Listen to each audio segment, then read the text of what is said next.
Bonjour et bienvenue, voici notre tour d'horizon économique, géopolitique, sanitaire et boursier. Nous sommes le lundi 2 novembre et pour comprendre comment tourne la planète finance, c'est sur la bourse au quotidien et nulle part ailleurs. L'épisode du jour s'intitulera Réduit à nos besoins essentiels, le marché adore ça. Ah, quelle entame de semaine! Voici le CAC 40 en hausse de 2%, alors que les Français viennent de se voir signifier qu'ils n'auront plus droit d'acheter autre chose que des produits de première nécessité essentiels, ce qui signifie que pour les grandes surfaces, leur chiffre d'affaires va forcément chuter au profit d'Amazon. Mais heureusement, notre Premier ministre nous conseille de ne pas acheter chez Amazon. Bien sûr, nous allons tous suivre ce conseil, et y compris moi. Oui, je vais probablement ne rien commander chez Amazon, ne serait-ce que par égard pour nos commerces de proximité. Mais combien vont résister à la tentation ? Donc les marchés ont l'air d'adorer le confinement, la réduction de toutes nos libertés. Je dois dire que même en Corée du Nord, je n'ai jamais été au courant d'une interdiction d'acheter des produits non essentiels. Vous me direz, en Corée du Nord, c'est pas la peine, car il n'y a pas autre chose que des produits essentiels à se mettre sous la main. Ben si, quand même, il y a des télés, il y a des éléments de décor intérieur. Bon, je referme la parenthèse, la Corée du Nord n'est pas le sujet, car en Corée du Nord, on n'a pas besoin d'Ausweis pour aller chercher une baguette de pain ou un paquet de cigarettes. En revanche, on est quand même sous surveillance vidéo. Rassurez-vous, ça viendra aussi en France. Donc, pourquoi 2% de hausse sur le marché parisien aujourd'hui et à peu près autant sur les places européennes ? Eh bien, figurez-vous que je n'en sais rien, puisqu'on avait entamé la séance à 0 et qu'au bout d'un quart d'heure, le CAC était même en léger repli. Ah ben si, quand même, j'ai peut-être une piste. Figurez-vous que les 10 ou 12 prochaines semaines de confinement ou de couvre-feu, j'imagine que ce genre de formule de couvre-feu pourrait être restaurée du 18 décembre au 3 janvier, par exemple, eh bien, comme ça va arrêter l'économie, puisqu'on ne consomme plus de biens non essentiels, ça veut dire que nos usines françaises, nos ateliers ne vont plus vendre grand-chose de non essentiel. Donc les banques centrales vont être obligées de mettre beaucoup d'argent sur la table. Et avant le 15 décembre prochain. Parce que la conclusion de la conférence de presse de Mme Lagarde, c'était qu'on allait rajouter des sous, mais qu'on reverrait les instruments le 15 décembre prochain. Bon, revoir les instruments, c'est leur cuisine interne. Nous, ce qu'on veut, c'est du pognon.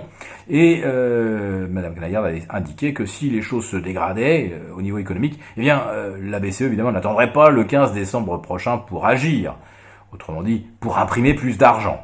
Et donc, les confinements qui se durcissent un petit peu partout en Europe, cela signifie que dans une dizaine de jours, on ne vendrait plus une voiture, en tout cas en France, qu'on ne vendra plus un appartement, ou très difficilement, en fait qu'on ne vendra plus grand chose, qu'on ne vendra plus de biens manufacturés. Donc une économie à l'arrêt, c'est une économie qui va devoir être placée sous respirateur artificiel.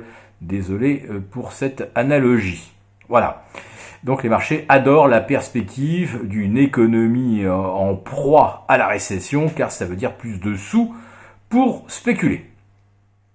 Alors puisqu'on est quand même dans ce contexte de confinement, lié au fait qu'il faut sauver des vies, alors je me suis penché sur les statistiques de mortalité de l'INSEE.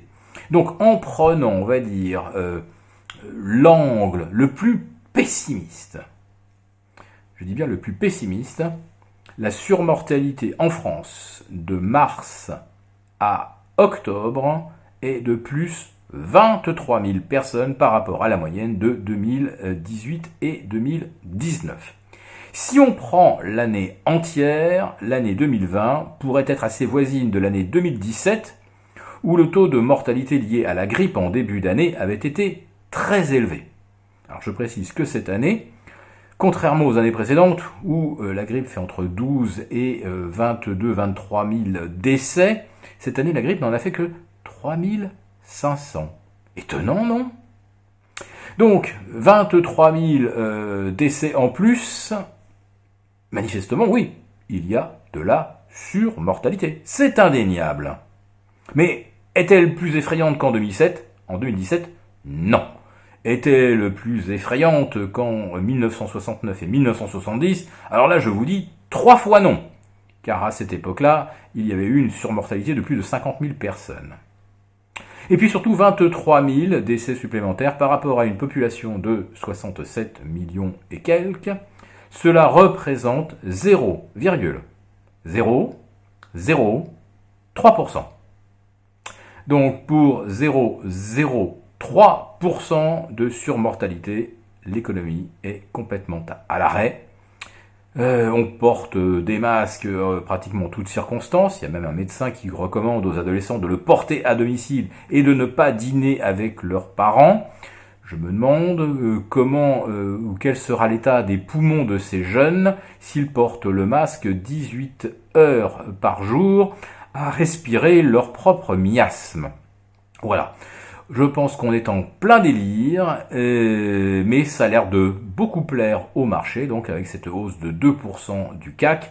Mais bon, c'est vrai, on est quand même la première séance du mois de novembre, et peut-être qu'on tire un petit peu les marchés, de crainte de les voir chuter demain, ou plutôt après-demain, et les élections américaines. Si cette vidéo vous a plu, n'hésitez pas à nous mettre un pouce. On vous retrouve mardi pour notre live avec nos abonnés de Lettres Confidentielles, et je leur donne rendez-vous non pas à 11h30 mais à 11h40, car à 11h30 je serai encore en duplex avec BFM Business. Très bonne fin de journée.